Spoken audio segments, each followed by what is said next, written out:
গাড়ির পুটিং বসতেছে, মানে রঙের কাম। আর এটাই লাস্ট ফিনিশিং, শেষ পুটিং আর কি। দাগায়া কাভারিং মাইনা মনে কর রং মারবে।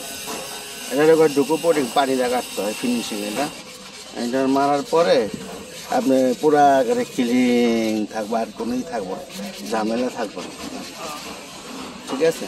গাড়িটা তেল আসে। এটা আবার হাতে বানায় লইতে হয়, রং আর সিমিট সিমিট দিয়ে নিজের দিয়ে বানায় লইতে হয়, হিসাব করলে আরো, ঠিক আছে। এটার অবস্থা ওইটা হইলো বাংলা পুটিং, আর ওটা বলে বাংলা পুটিং। এই কাজল মিয়ার গাড়িতে মাছটাছি বাংলা পুটিং, আর এটা হলো ঢুকু পুটিং।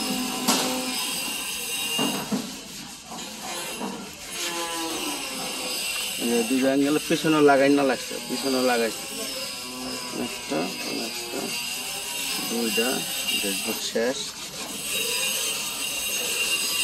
কি যত্ন করে পুটিং কাটতে চলছে, আরে কি যত্ন করতে চলছে গাড়ি রে।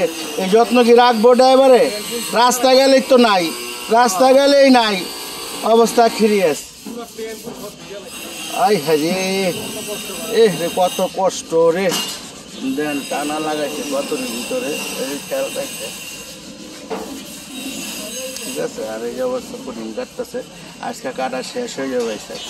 এই সাইড কাটা হয়ে আসছে আর কি। হ্যাঁ হ্যাঁ, এর সাইড কাটা হয়ে আসছে। এই যে এটা পুটিং মারে না ওস্তাদ, এইটা আবার হেন্দা মারেন চোরা। এই তোর মোবিল কি হয়েছে রে? তো ইঞ্জিলে মোবিল ছাড়া কি ইঞ্জিল কিনে লইছে? আল্লাহ জানে আমার মারে বাপ কোন কাছালে ফালাইতেছিস আমারে। আমি কি কম আমার কথা ওস্তাদ কোন, আমরা মোবিল 12 লিটার বইরা লই। আচ্ছা আজকে এই পর্যন্তই। দেখেন গাড়ি ঢুকছে, অনেক গাড়ি ঢুকছে, সিলেটের গাড়ি ঢুকছে, এই গাড়ি ঢুকছে, টুকটুক টুকটুক করে কাম চলতেছে।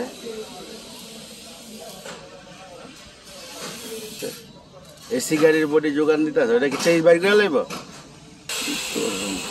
মানুষ মিস্ত্রি আইব সকালবেলা, খবর না, আবার গেছে আরেক জায়গায়।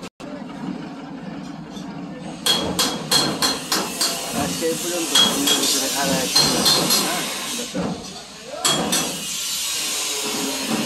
কামে আছে, আর কাম নেই, আমার প্যারা নাই, আমার প্যারা মুক্ত আছে। এটার 15-16 রোজের ভিতরে যাই এই